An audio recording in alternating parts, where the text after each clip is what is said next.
Nous vous informons que ce programme est déconseillé aux moins de 10 ans. Un terrible incendie.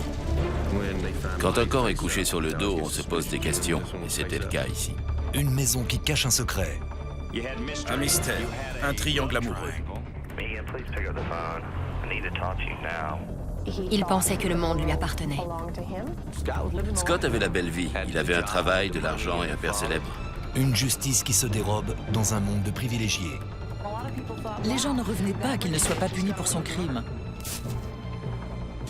Deux jeunes nantis issus de familles influentes déchirés par une rivalité fatale.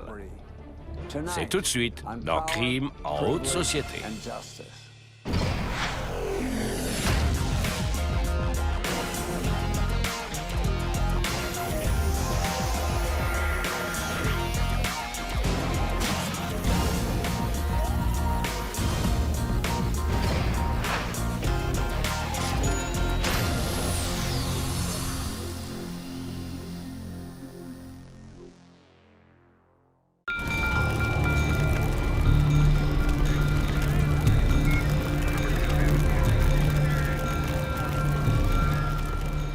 Un mardi soir vers 21h, les pompiers luttent contre un incendie à Buckhead, le quartier huppé d'Atlanta. Mais ce n'est pas un incendie comme les autres. Les flammes montaient 15-20 mètres au-dessus du toit, sans exagérer. C'était un véritable brasier. Les experts ont calculé que le feu était monté à plus de 980 degrés. Les pompiers pensent avoir affaire à un incendie criminel et préviennent la police. Quand on est arrivé sur les lieux, il y avait des pompiers partout. On ne pouvait pas approcher la maison. Plus étrange encore, le propriétaire de la maison, David Coffin Jr., un riche héritier de 41 ans, est introuvable. Tandis que les pompiers font tout pour contenir l'incendie, la petite amie de David Coffin, Megan Lee, est alertée par un ami et se précipite sur les lieux. On appelait tout le monde à la recherche de David. On demandait à ses amis s'ils savaient où il était passé.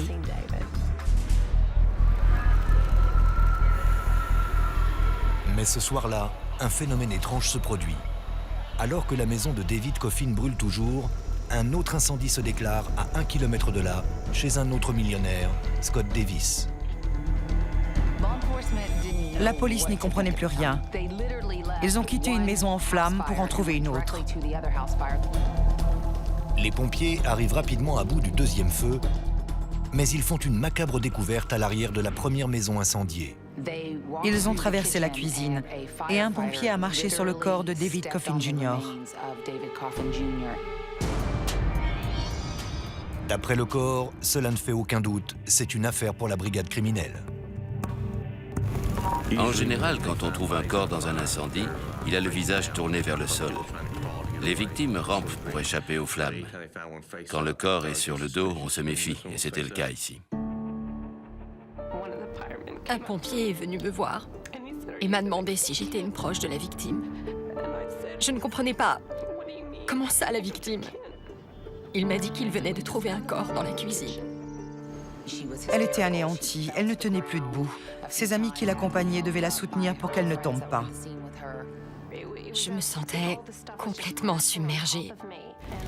J'ai réagi très violemment. Mais je n'arrivais pas à prendre conscience de la situation. Ça me paraissait impossible.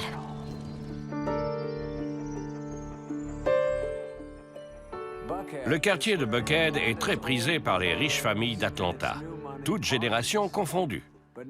Pourtant, un assassin pyromane semble avoir jeté son dévolu sur ses propriétés cossues. Tout le quartier est en alerte. Les enquêteurs interrogent Scott Davis, la victime du second incendie, qui leur parle d'une étrange histoire d'homme masqué. 5 heures avant que sa maison ne soit incendiée, Scott aurait été agressé. Quelqu'un a surgi dans son garage et s'est jeté sur lui. Il avait une bombe lacrymogène et un pistolet.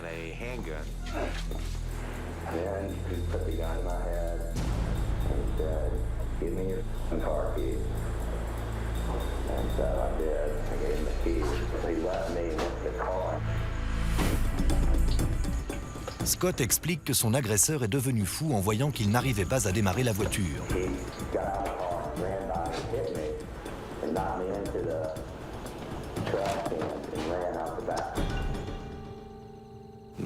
Monsieur Davis s'est ensuite aperçu qu'il lui manquait un bidon d'essence, des vêtements et des outils.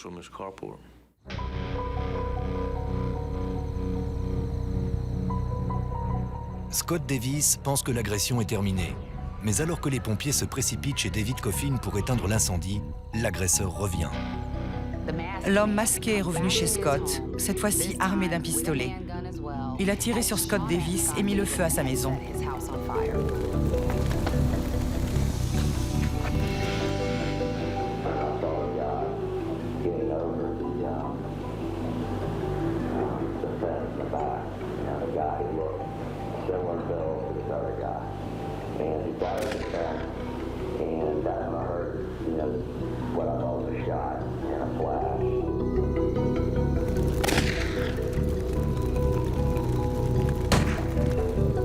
Il dit que l'homme lui a tiré dessus et qu'il a répliqué avec son fusil. La police parcourt les rues de Buckhead pour tenter de retrouver la piste du suspect. Nous avons interrogé la voisine de Scott Davis ce soir-là. Elle avait bien entendu le coup de fusil, mais pas celui du pistolet. Personne d'autre n'a vu l'agresseur. Il a disparu sans laisser de traces. Au poste de police, Megan fait part aux enquêteurs d'un événement étrange survenu quelques jours avant l'incendie. La maison de David Coffin avait été cambriolée. On lui avait volé des armes, des ordinateurs, une montre ancienne. Ça ressemblait plus à du vandalisme qu'à un cambriolage. Ils avaient laissé un ampli de grandes marques, des armes, des montres. Beaucoup de choses faciles à prendre s'il s'était agi d'un cambriolage. Lorsque les agents interrogent Megan au sujet du second incendie, ils sont sous le choc. Scott Davis, propriétaire de la seconde maison, n'est autre que son ex-mari. Je ne suis pas Sherlock Holmes, mais je pense que l'agresseur de M. Davis a aussi agressé et tué David Coffin. Il semblerait qu'avoir une liaison avec Megan Lee ne soit pas très recommandé. Mais il faut voir au-delà des apparences.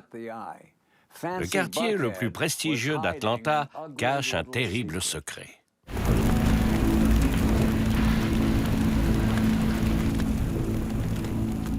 Dans la même soirée, au cœur de Buckhead, l'ex-mari de Megan Lee est agressé et son petit ami assassiné. Tandis que les enquêteurs recherchent un homme répondant au profil de l'agresseur dans l'entourage de Megan, ils s'intéressent de plus près à cette femme. Je comprends que David ait été attiré par Megan. Elle est élégante, agréable. Grâce à un solide alibi, elle est écartée de la liste des suspects. Mais les hommes chargés du dossier restent persuadés qu'elle est la clé de cette enquête. Megan rencontre Scott lorsqu'elle est étudiante à l'Université de Géorgie. Il est en train d'y terminer ses études. Le père de Scott était un célèbre psychiatre médico-légal. Il avait tout pour lui. Il a grandi dans le luxe. Il a fait ses études dans une école privée hors de prix. Il est allé à l'Université de Caroline du Nord, puis à celle de Géorgie pour son MBA. Scott avait tout ce qu'il voulait, quand il voulait. Je pense qu'il avait le sentiment que tout lui était dû.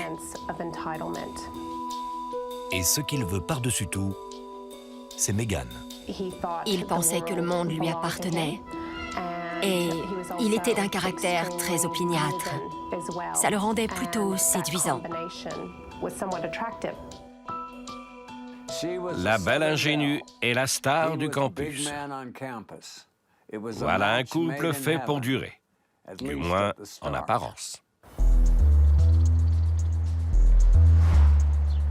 Après leurs études, Megan et Scott se marient et achètent une magnifique propriété à Buckhead. Elle trouve un emploi dans le marketing, tandis qu'il travaille chez Arthur Andersen, un célèbre cabinet d'expertise comptable, et rêve de se lancer en politique. il semble nager en plein bonheur. Il avait une belle femme. Il vivait dans les beaux quartiers d'Atlanta. Il avait un travail, de l'argent et un père célèbre. Scott avait la belle vie. Mais le conte de fées ne dure qu'un temps. Juste après notre mariage, les choses ont complètement changé. Ça s'est fait comme ça. Il avait gagné. Il avait obtenu ce qu'il voulait depuis toutes ces années. Une fois qu'il m'avait eu, je ne l'intéressais plus. Plus du tout. 2 ans plus tard, Megan le quitte et demande le divorce. Elle tombe alors amoureuse d'un autre homme, David Coffin. Il était trop beau. C'était un bel homme, à tout point de vue. On avait beaucoup de points communs et c'était très agréable d'être avec quelqu'un comme lui après avoir été si longtemps en mauvaise compagnie. David Coffin est un jeune bourgeois du Connecticut, héritier de la corporation Dexter, la plus ancienne entreprise cotée à la bourse new-yorkaise. Mais au lieu de vivre sur la fortune familiale, David se rend à Atlanta pour voler de ses propres ailes. David voulait construire quelque chose, créer ou éventuellement racheter une petite entreprise pour la développer. David Coffin investit dans plusieurs startups dans le domaine de l'environnement. Toutefois, le riche célibataire ne néglige pas son temps libre. David venait d'un milieu privilégié et avait de quoi s'offrir toutes sortes de loisirs. Il aimait les belles voitures, la chasse, skier dans les Alpes. Il aimait les loisirs en extérieur, le ski, le biathlon, bricoler les voitures, courir les filles. C'était le jeune homme séduisant par excellence. On s'amusait bien ensemble. Il fait de nombreuses conquêtes. Mais Megan n'est pas comme les autres. Je crois que Megan lui plaisait beaucoup. Elle était jolie, intelligente, intéressante. Il savait qu'il pouvait partager beaucoup de choses avec elle. Mais apparemment, quelqu'un n'accepte pas cette relation. À mesure que Megan se remémore les jours qui ont précédé l'incendie, tous les soupçons se portent vers son ex-mari. D'après Megan, sa nouvelle relation avec David a mis Scott hors de lui. Scott Davis se considérait comme un privilégié, mais son ex-femme s'est mise à voir un homme qui avait beaucoup plus d'argent que lui. Il l'appelait sans arrêt. Il voulait qu'elle revienne. Il rabaissait tout le temps David en me disant « Tu sais, il collectionne les conquêtes. Tu ne devrais pas fréquenter un mec pareil. » Megan déclare qu'il la harcelait. Des enregistrements en témoignent.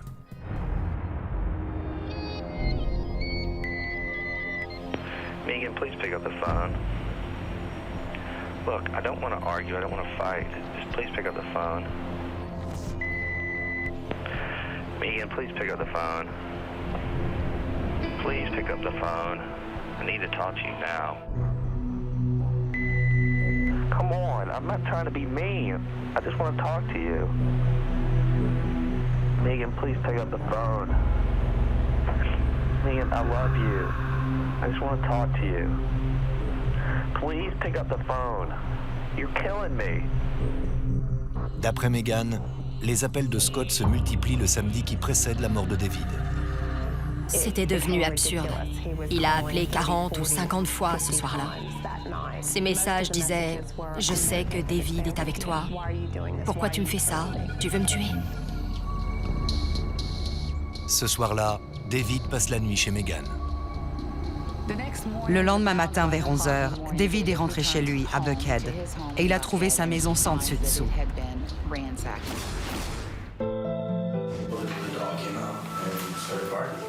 La police convoque Scott pour l'interroger.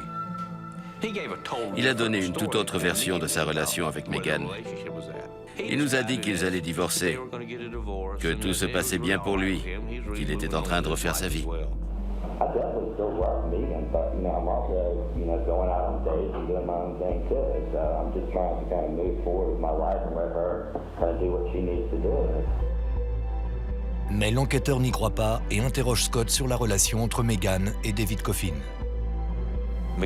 Je lui ai parlé plus franchement de ce qui s'était passé. C'est à ce moment-là qu'il a dit « Je ne lui ai pas tiré dessus ». Rick Chambers est consterné. Si je ne sais pas de quoi il est mort, comment vous savez qu'on lui a tiré dessus? On a dû me le dire. C'est impossible, personne ne le sait. Am I being arrested here? Arrested? I mean, when I came in here, I didn't think I was, being a suspect. I was coming in to report being victimized. Oh, you want to take a lie detector test? I'll have to ask my attorney about that one. The right thing to do is say, yeah, I'll take your lie detector test. I'll take any test you wanted. That's the right thing to do. I want an attorney. Il est devenu nerveux et il a demandé à voir son avocat. Les inspecteurs retournent sur les lieux de l'incendie chez David Coffin. Comme ils s'y attendaient, ils apprennent par les experts que la victime a été tuée par balle. On découvre un 9 mm dans les décombres carbonisés. L'arme était abîmée. On ne pouvait pas faire d'analyse balistique. Mais le numéro de série correspond à celui de l'arme volée chez David Coffin au moment du cambriolage. Le détective Chambers est désormais persuadé que Scott Davis l'a assassiné. Mais il a besoin de preuves. Je ne voulais pas qu'il me file entre les doigts. Il fallait que je le coince. Le dossier commence à prendre forme, mais les proches de Scott Davis ont du mal à accepter les faits. Imaginez que cet homme que j'avais aimé, que j'avais épousé, ait pu faire une chose pareille. C'était inconcevable. J'ai cherché par tous les moyens une autre explication plausible. On connaît l'histoire par cœur. Un jeune homme fortuné, issu d'une famille influente, a des ennuis. Et la notion de justice pour tous disparaît. À cette étape de l'enquête, les policiers croient sans doute tenir le coupable. Pourtant, ils sont loin d'imaginer la tournure que l'affaire va prendre. Les enquêteurs sont persuadés que Scott Davis a tué David Coffin, mais il manque cruellement de preuves. 3 jours après l'incendie, ils analysent la liste des appels de la victime et font une découverte étonnante. Au moment du cambriolage du domicile de M. Coffin, quelqu'un qui se trouvait dans la maison a appelé chez Scott Davis. David n'était pas chez lui. Il était chez Megan. C'est difficile de savoir qui a téléphoné. Mais comme l'appel a duré moins d'1 minute et que personne n'a répondu, nous avons pensé qu'il s'agissait d'un signal pour que quelqu'un vienne chercher Scott chez David. Les enquêteurs pensent que Scott Davis avait un complice, mais son identité leur échappe. À mesure que les recherches progressent, ils décèlent de nouvelles incohérences. Lors du premier interrogatoire, Scott nous a dit qu'il était allé travailler le lundi. Nous avons vérifié auprès de son employeur et ce jour-là, il avait appelé pour prévenir qu'il était malade. Scott explique à la police qu'il a quitté son bureau mardi le jour de l'incendie pour emmener sa voiture chez le garagiste. Nous sommes allés voir le garagiste qui s'est occupé de la révision. Et il nous a dit qu'il avait vu des taches rouges ou marron sur la moquette de la voiture. Pour lui, ça ressemblait à de la sauce tomate. Scott s'est mis à perdre pied rapidement. Il s'est mis à faire des choses très étranges. Il est allé jusqu'à demander à certaines personnes de mentir pour lui. Se sentant pris au piège, Scott demande à un voisin de mentir à la police en affirmant l'avoir vu à la salle de sport avant l'incendie. Le voisin ne voulait pas. Mais comme il avait besoin de son témoignage, il lui a fait peur. Dans un courrier adressé à un ami, il lui demandait de mentir à la police d'Atlanta pour qu'il puisse expliquer la présence d'essence dans sa voiture. Personne ne lui a jamais rien refusé. Personne. Et il pensait pouvoir tout maîtriser. Les enquêteurs s'aperçoivent que Megan n'est pas la seule à trouver qu'il a un comportement étrange.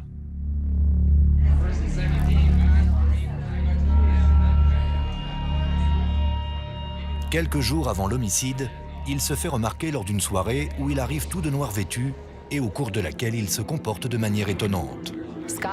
Scott n'a pas quitté sa veste ni ses gants de la soirée. Il s'est mis à trancher violemment des fruits et du fromage en proférant des menaces. Ces gens savaient qu'il traversait des moments difficiles avec Megan. C'était une soirée très étrange. Les gens plaisantaient avec lui en disant « Et alors, tu vas tous nous tuer ?»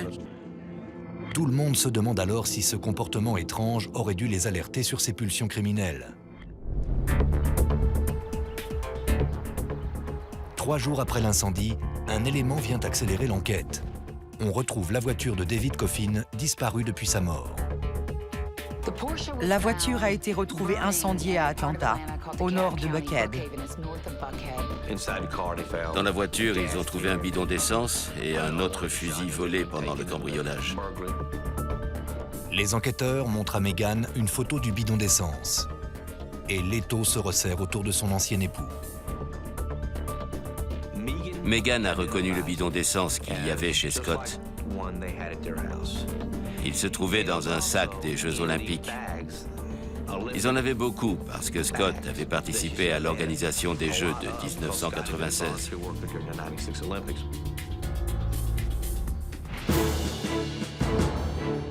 Scott Davis est arrêté et accusé de meurtre, d'incendie criminel, de vol de voiture et de 3 cambriolages. La ville est en émoi. Lorsque Scott Davis a été arrêté, Buckhead était sous le choc. C'est un enfant du quartier. Les gens ne revenaient pas de le voir traité comme un vulgaire criminel. S'il s'était agi de Monsieur Tout-le-Monde, on se serait sans doute empressé de préparer sa cellule. Mais toutes les règles ne s'appliquent pas à Scott Davis. Il s'apprête à vivre un procès pour homicide unique en son genre. Tous les ingrédients étaient là.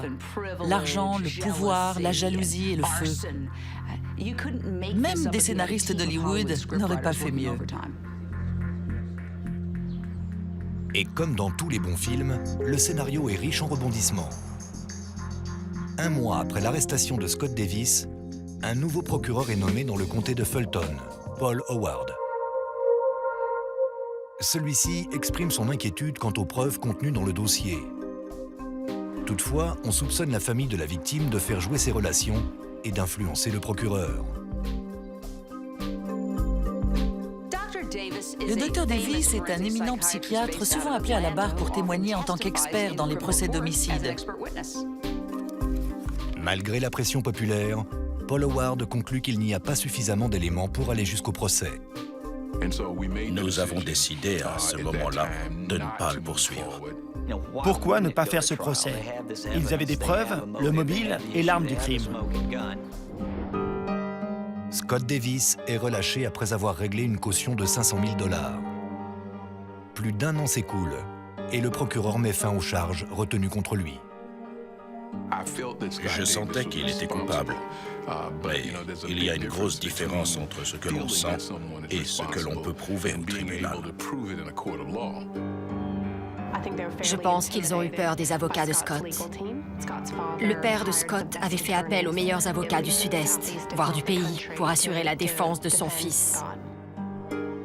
Ce qui m'ennuyait, c'est que Paul Howard est procureur et que Dave Davis est expert psychiatre auprès du tribunal d'Atlanta. Ils travaillent ensemble. J'ai commencé à me poser des questions. Les gens ne revenaient pas qu'il ne soit pas puni pour son crime. Tandis que l'entourage du jeune homme d'Atlanta fait jouer ses relations, le père de David Coffin répond à l'offensive en espèces sonnantes et trébuchantes. Il offre une récompense de 200 000 $ à quiconque lui apportera une preuve permettant d'obtenir une inculpation. Le combat s'annonce sans merci. Malgré les preuves contenues dans le dossier, Scott Davis, suspecté de meurtre, est libéré suite au retrait des charges retenues contre lui par le procureur. Comme c'est souvent le cas lorsqu'on relâche un coupable évident, des rumeurs se sont répandues. Le père de Scott avait de nombreuses relations dans la police, la brigade criminelle, au tribunal. Tout le monde avait déjà eu affaire au docteur Davis, y compris Paul Howard. Et en plus, c'était un des plus éminents spécialistes en psychiatrie criminelle. Comble de l'ironie.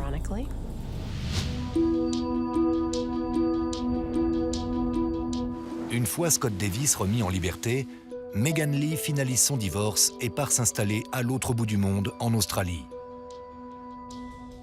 Elle se remarie et refait sa vie.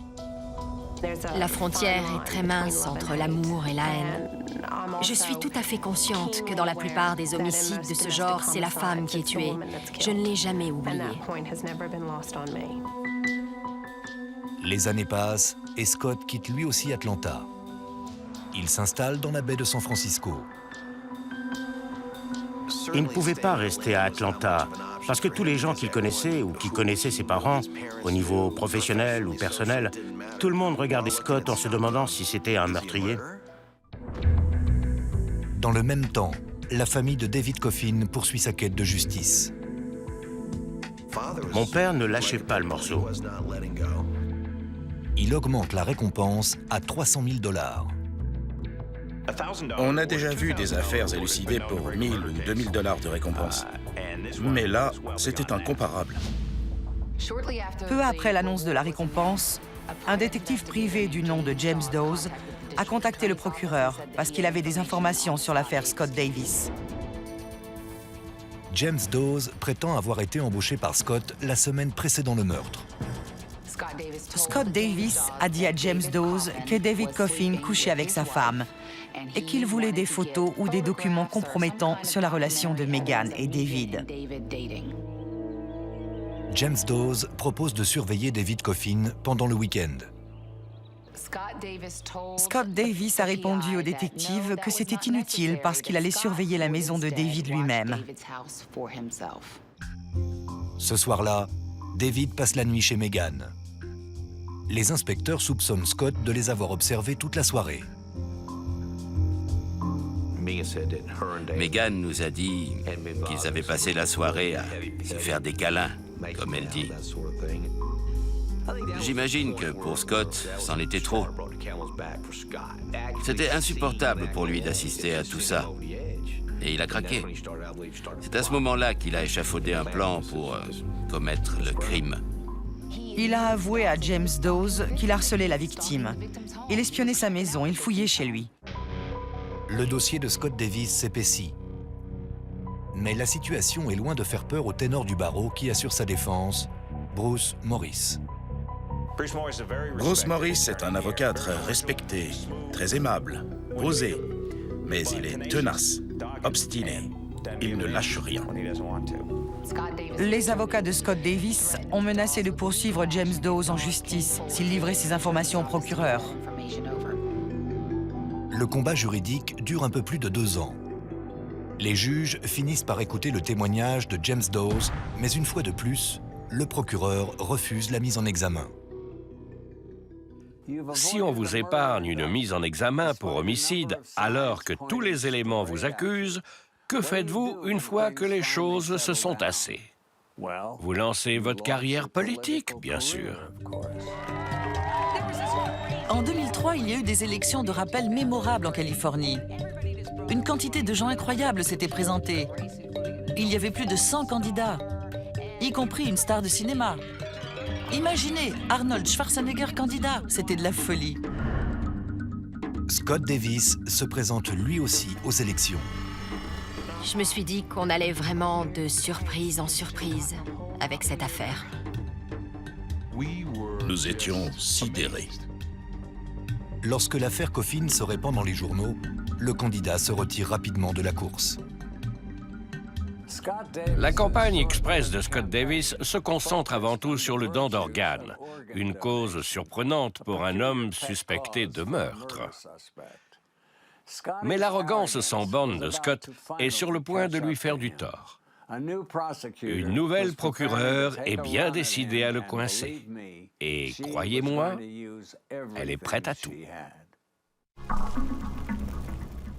8 ans après le meurtre de David Coffin, le procureur crée une nouvelle unité chargée des dossiers non résolus et demande à la substitut du procureur Sheila Ross de diriger l'équipe. Le premier dossier que Paul Howard m'a confié était l'homicide de David Coffin. Il a dit que ce dossier devait être étudié et élucidé. Sheila Ross reprend les anciennes preuves. Tous les témoins que nous avons contactés se sentaient frustrés par cette affaire. Je lui ai dit, je ferai tout ce qu'il faut.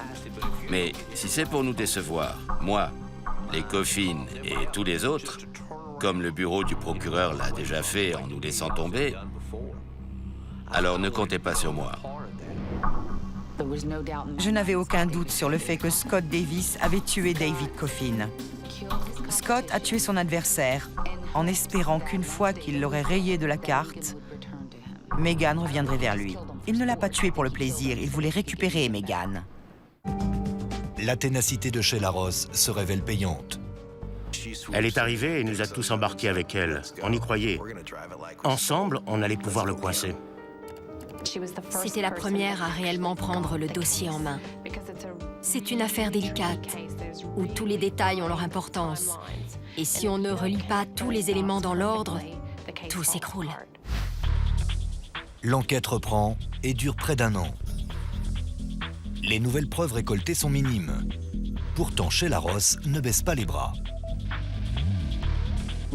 On s'est dit que 2005 serait le meilleur moment pour le faire. Et que si on voulait aller jusqu'au bout, c'était maintenant ou jamais. Elle a vu mon père et lui a dit « On y va. Je ne sais pas si on va gagner ce procès, mais il faut le faire. » 9 ans après les faits, la police arrête Scott Davis et l'inculpe pour meurtre. Après son extradition vers Atlanta, Scott s'acquitte d'une caution d'1 million de dollars et sort de prison. La famille de Scott a gagné ce combat pendant des années. Ils avaient les moyens de le sortir de prison et les appuis pour tenir le cabinet du procureur à l'écart. Mais la famille de David a fini par trouver les arguments et influencer l'opinion publique pour que l'affaire puisse avancer. C'était un combat impressionnant entre deux familles. Alors que nous pensions avoir atteint le summum de l'étrange, plus de 40 preuves, y compris l'arme du crime, disparaissent des locaux de la police. C'est moche. Quand une enquête pour meurtre est en cours et qu'on égare des preuves, surtout quand on sait que le coupable est toujours en liberté en train de se tourner les pouces, c'est très gênant. Les avocats de Scott Davis demandent alors l'annulation de la mise en examen. Nous avons expliqué à la Cour et aux médias que la perte des preuves nous mettait dans l'impasse et jouait bien entendu en sa faveur. Le juge rejette la requête de dessaisissement et ordonne l'ouverture du procès. En premier lieu, l'accusation doit réussir à convaincre Megan Lee de surmonter sa peur et de témoigner. Je sentais qu'il fallait que je le fasse pour la famille Coffin. Je devais le faire pour eux. En quelque sorte, David est mort parce qu'il a choisi de sortir avec moi.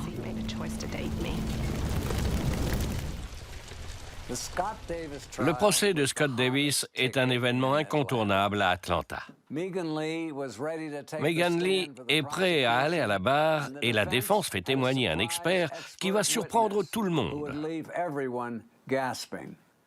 Il aura fallu 10 ans pour que cette histoire se termine enfin. Le 28 octobre 2006, Scott Davis entre dans une salle d'audience pleine à craquer où il sera jugé pour meurtre. Tout y était. La fortune, le charme, le pouvoir et le meurtre.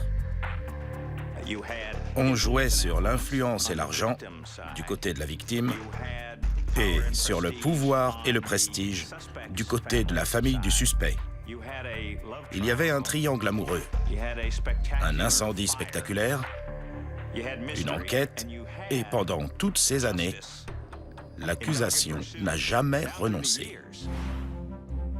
La défense s'organise autour d'un groupe d'avocats mené par Bruce Morris, un des meilleurs dans le sud-est du pays.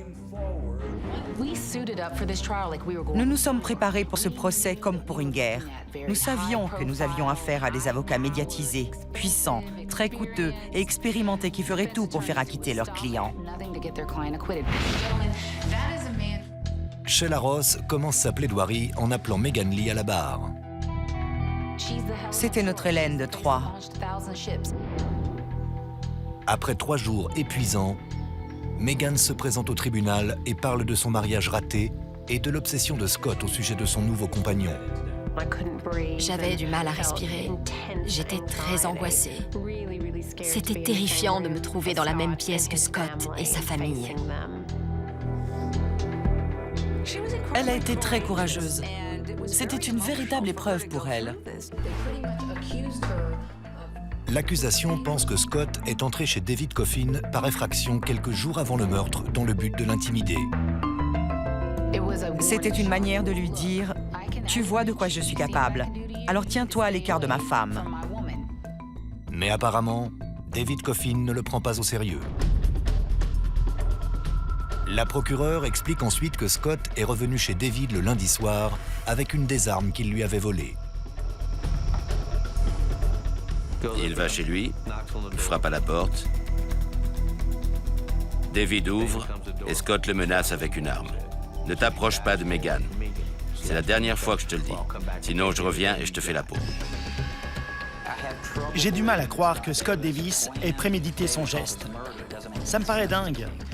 Le ton a dû monter, ils se sont peut-être battus, et quand on est armé, ça peut vite mal tourner.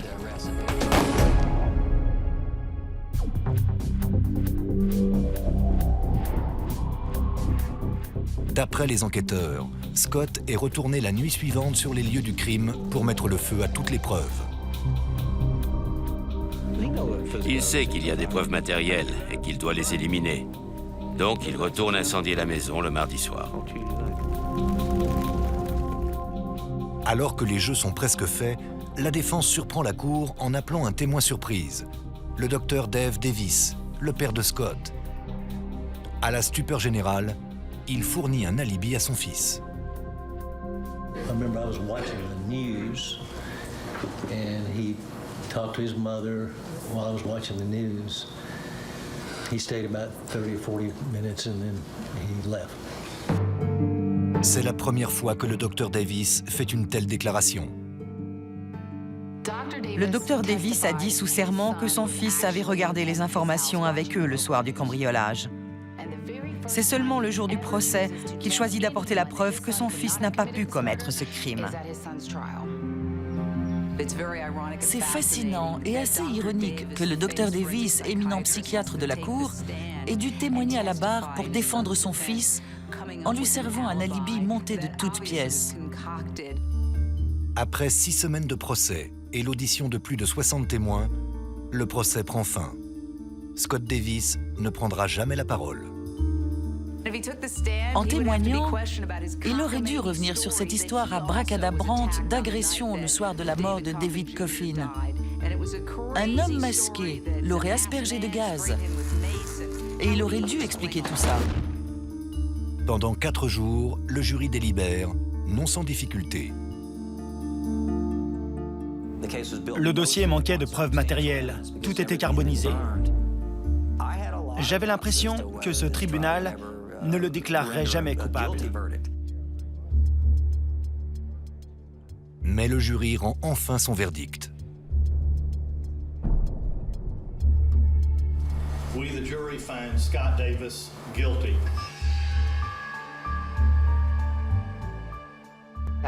Je me suis tournée vers le père de David Coffin. Je lui ai fait un signe de la tête. Sa persévérance et la confiance qu'il nous avait accordée avaient fini par payer. J'ai éclaté en sanglots. J'ai pris mon mari dans les bras. Je me disais, je n'ai plus besoin d'avoir peur. J'étais submergée par un profond soulagement. C'est là que je me suis rendu compte à quel point j'avais eu peur pendant 10 ans. Il fallait que j'évacue tout ça. I feel nothing but empathy for the Coffin family and their loss. However, I've maintained my innocence throughout this, and I still maintain my innocence.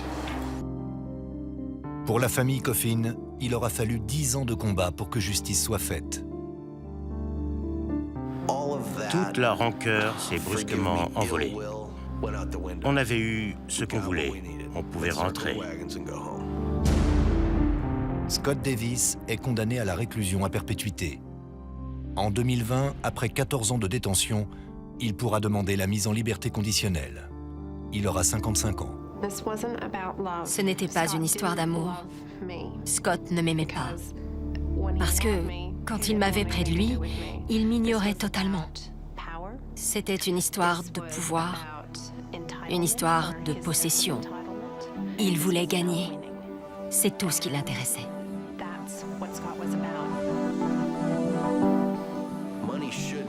L'argent ne devait pas compter. Mais je ne suis pas mécontent que la famille Davis ait dépensé une fortune pour défendre Scott. Ils y ont laissé presque tout. Et Scott n'a rien fait pour les en empêcher. Et voilà, tout ça pour ça. Scott Davis est l'exemple même de l'enfant gâté qui a mal tourné.